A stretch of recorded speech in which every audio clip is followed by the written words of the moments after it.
Rare case ಅಂತಾನೆ ಹೇಳ್ಬೋದು sir. ನಂತರ ಪ್ರಾಬ್ಲಮ್ ತುಂಬಾ ಕಡಿಮೆ, ವಿರಳ ಜನಕ್ಕೆ ಇರುತ್ತೆ. ಎಸ್, ಫೇಸ್ ಮೇಕರ್ ಅನ್ನ ಎಲ್ಲಿಂದ ಮಾತಾಡ್ತಿದ್ದೀರಿ ಸರ್?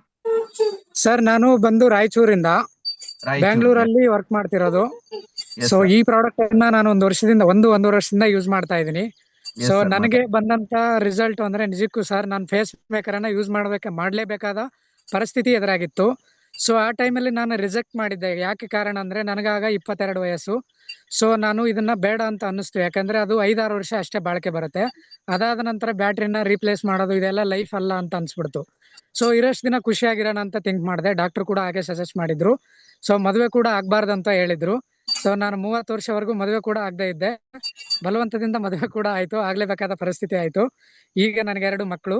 ಭಗವಂತ ನೋಡಿ, ಕರ್ಮ ಕಳೆದ ಮೇಲೆ ಈ ಬಯೋಟರಮ್ ಪ್ರಾಡಕ್ಟ್ ಸಿಗುತ್ತೆ ಅನ್ಸುತ್ತೆ.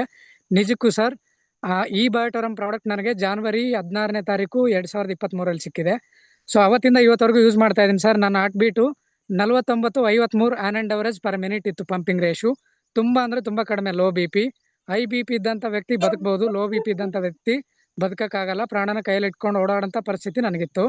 ಸೊ ಹಾಗಾಗಿ ಇವತ್ತು ನಾನು ನನ್ನ ಪಲ್ಸ್ ರೇಟ್ ಬಂದು ತುಂಬಾ ಖುಷಿ ಆಗುತ್ತೆ ಹೇಳಕ್ಕೆ, 67 ಆಗಿದೆ ಸರ್. ಒಬ್ಬ ಆರೋಗ್ಯವಂತ ಮನುಷ್ಯನ ಹೃದಯ ಬಡಿತ 72 ಅಷ್ಟಿದ್ರೆ ನಂದೀಗ 67 ಇದೆ. ಮತ್ತೆ ಚೆಕ್ ಮಾಡಿಲ್ಲ, 5-6 ತಿಂಗಳಾಯ್ತು. ಈಗ ನಾನು ನಾರ್ಮಲ್ ಆಗಿದ್ದೀನಿ ಸರ್. ತುಂಬಾ ಜೋರಾಗಿ ಓಡಾಡಕ್ ಆಗ್ತಿರ್ಲಿಲ್ಲ, ತುಂಬಾ ಕಷ್ಟ ಪಡ್ತಾ ಇದ್ದೆ. ಮತ್ತೆ ಕಂಡೀಷನ್ ಇತ್ತು. ಆಯುರ್ವೇದ ಮೆಡಿಸಿನ್ ಒಂದು 4-5 ಯೂಸ್ ಮಾಡ್ತಾ ಇದ್ದೆ. ಅದೆಲ್ಲ ಬಿಟ್ಟಿದ್ದೀನಿ, ಇವತ್ತು ಖುಷಿಯಾಗಿದ್ದೀನಿ. ಸೊ ತುಂಬಾ ಖುಷಿ ಆಗುತ್ತೆ ಸರ್. ನನಗೆ ಅವಕಾಶ ಕೊಟ್ಟಿದ್ದಕ್ಕೆ ಥ್ಯಾಂಕ್ ಯು.